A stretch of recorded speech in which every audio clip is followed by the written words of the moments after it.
बीच में लगातार नतीजों का दौर जारी है और हम कई सारे मैनेजमेंट से भी बात कर रहे हैं।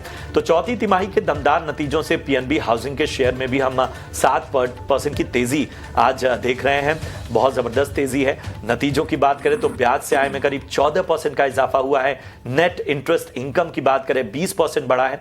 किस सेगमेंट में सबसे बेहतर ग्रोथ रही है, अफोर्डेबल लोन एसेट और रिटेल डिसबर्समेंट के ग्रोथ आउटलुक पर चर्चा के लिए हमारे साथ इस वक्त बेहद खास मेहमान जुड़ चुके हैं। पीएनबी हाउसिंग के एमडी और सीईओ गिरीश कौसगी साहब हमारे साथ इस चर्चा में शामिल हो रहे हैं। गिरीश जी, बहुत बहुत शुक्रिया, अपना कीमती समय आप इस वक्त ईटी नाउ स्वदेश को आप दे रहे हैं। सबसे पहले तो बधाई।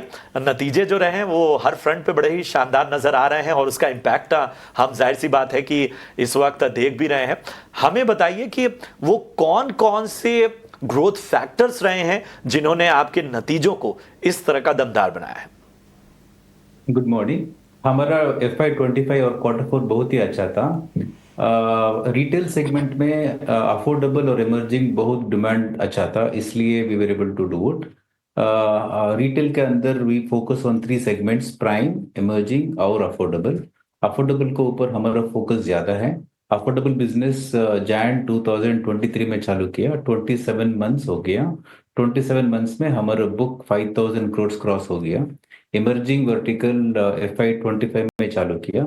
इमर्जिंग वर्टिकल बहुत अच्छी तरीके से हम लोग डिस्बर्स किया। और प्राइम में भी डिमांड बहुत ही अच्छा था, क्योंकि थोड़ा उधर मार्जिन थोड़ा कम है, इसलिए हमारा ग्रोथ गाइडेंस थोड़ा कम है प्राइम के अंदर। सो हमारा ओवरऑल रिटेल ग्रोथ गाइडेंस था 17% एंड वी आर एट 18.2%। सो हमारा retail book growth guidance breach करके 18.2 तक लेके आ गया। मार्जिन स्टेबल था। हमारा रिकवरी बहुत अच्छा हुआ FY25 में। हमारा पूरा फोकस था on setting up new branches, focusing on affordable, emerging, recovery. So इसी कारण से हमारा एकदम नतीजा अच्छा आ गया। Girish, hi, good morning. Kavita this side. Affordable housing का आपने जिक्र किया, उसी से जुड़ा एक सवाल मैं पूछना चाहती हूँ। तो affordable housing segment AUM target जो है FY26 के लिए लगभग 9,500 करोड़ रखा गया है और अर्लियर जो टारगेट्स थे वो लगभग 15,000 करोड़ के आसपास के AUM बाय FY27 का दिया हुआ है। मुझे ये जानना है आपसे कि आप इस टाइमलाइन पर स्टिक हैं इन टारगेट्स के साथ कि यहाँ पर थोड़ा सा चेंज होगा? बिल्कुल स्टिक है। We stick to our guidelines. Okay. हम लोग पहले गाइडेंस दिया था 5,000 करोड़ बाई मार्च 25। हमारा बुक अभी 5,070 करोड़ से 5,070 करोड़।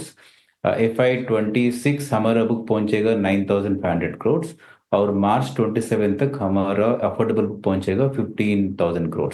हमारा ओवरऑल रिटेल बुक टारगेट मार्च 27 का 1 लाख करोड़ है। इसमें 15,000 अफोर्डेबल का होगा, 25,000 इमर्जिंग का होगा और balance 60,000 will be from prime. ठीक है। गिरीश जी, कुछ रिपोर्ट्स सामने आई थी जो इस बात की ओर इशारा कर रही थी कि जो स्मॉल अफोर्डेबल सेगमेंट है उसमें किसी तरह का स्ट्रेस नजर आ रहा है। जरा थोड़ी रोशनी डालेंगे कि क्या है अभी फिलहाल की स्थिति? हमारा ऑल द सेगमेंट्स रोशनी मिलके भी किसी भी सेगमेंट में स्ट्रेस नहीं है। हमारा GNPA रोशनी का अंदर 0.21% है और पोर्टफोलियो बहुत ही बढ़िया है। ओवरऑल हमारा GNPA है 1.08%। सो प्राइम, इमर्जिंग और अफोर्डेबल तीनों सेगमेंट के अंदर बिल्कुल स्ट्रेस नहीं है। हमारा all the collection metrics are pretty good. So FY25 में थोड़ा मेरे भी सुनने के आया दैट नो थोड़ा स्ट्रेस है करके, बट PNB हाउसिंग के लिए कोई स्ट्रेस नहीं था, क्योंकि हमारा बुक बिल्डिंग प्रोसेस बहुत ही अच्छा है एंड हमारा पोर्टफोलियो जो बिल्ड किया वो बहुत ही शानदार है। गिरीश, थोड़ा सा रीजन स्पेसिफिक बातचीत करना चाहती हूँ मैं। कर्नाटका में थोड़ा सा इम्पैक्ट ग्रोथ में अर्लियर इन दिस क्वार्टर देखा है। फिलहाल सिचुएशन कैसी है? तेलंगाना की बात करें तो यहाँ पर एक बिल भी आया हुआ है। किस तरह से अब जो है इम्पैक्ट करेगा ओवरऑल बिजनेस में? तेलंगाना की मैं बात कर रही हूँ और रजिस्ट्रेशन की जो एक कंसर्न रही है कर्नाटका में ओवरऑल। FY26 में लगभग 7-8 स्टेट्स में प्रॉब्लम्स था। अभी सब प्रॉब्लम सॉल्व हो गया।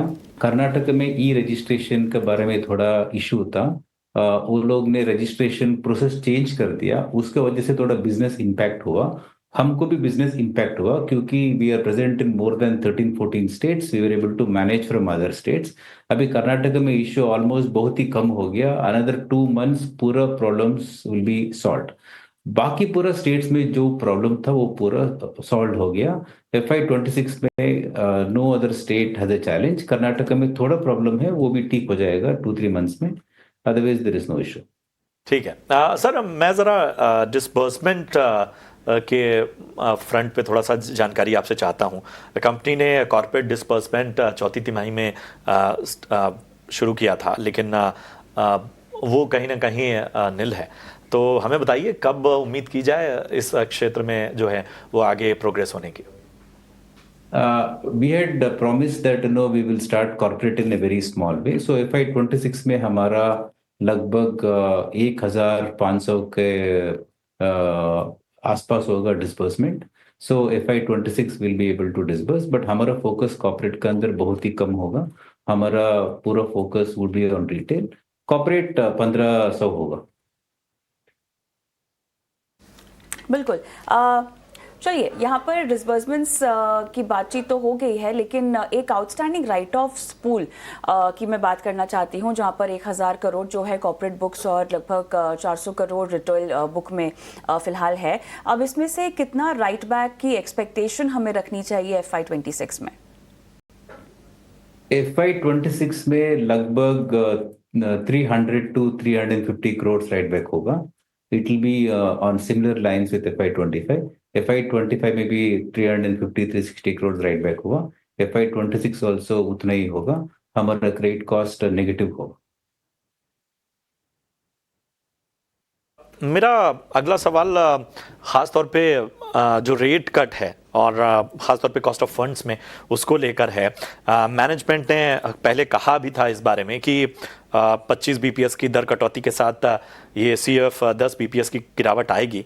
हमने पहले ही 50 BPS की कटौती की हुई है और विश्लेषक और ज़्यादा की भी उम्मीद कर रहे हैं। तो हमें FY 26 में फंड की लागत में कितनी कमी की उम्मीद की जाए?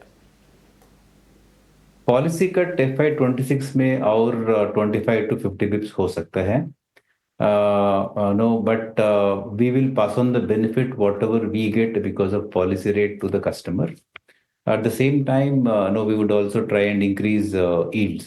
So overall customers के लिए home loan rate तो कम होगा, EMI कम थोड़ा कम होगा compared to what they were paying earlier, because policy rates would go down and home loan rates would go down. And whatever benefit we get because of policy rate cut, we will pass on to the customers. Girish, overall retail book का मैं target जानना चाहूँ अगले 2 साल में, तो वो क्या होगा? करंटली समवेयर अराउंड 95-180 करोड़ के आसपास का आंकड़ा है। हमारा टोटल रिटेल बुक अभी 75,000 का आसपास है, 74,800 करोड़ टू बी स्पेसिफिक। हमारा total book is about 75,765 crore. हमारा बुक पहुंचेगा FY 27 तक 1 lakh crore, 1 lakh crore by FY 27। So 2 साल के अंदर we will be able to add another 25,000 odd crores to our book.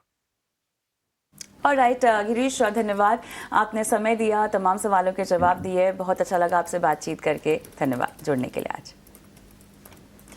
Alright, चलिए इस बीच हमारे साथ जो हमारे मार्केट एक्सपर्ट जुड़ गए हैं उनसे भी बातचीत करते हैं। रिलीजिया ब्रोकिंग के VP रिसर्च अजीत मिश्रा मेरे साथ है। अजीत, हाय, मॉर्निंग, स्वागत है आपका। और हमने मैनेजमेंट से बातचीत की है यहाँ पर PNB हाउसिंग की, और उन्होंने काफ़ी ऑप्टिमिस्टिक तस्वीर और जितने भी चैलेंजेस फिलहाल दिखाई दे रहे थे लास्ट तिमाही में उनसे आगे बढ़ने की ही बात कही है। ये बताइएगा, जो बातचीत आपने भी सुनी है, जो सार निकल कर आ रहा है टेक्निकली चार्ट्स पर, न्यू फ्रेश बाइंग और जो खरीदारी में है ऑलरेडी, उन दोनों के लिहाज से आप क्या सलाह देंगे?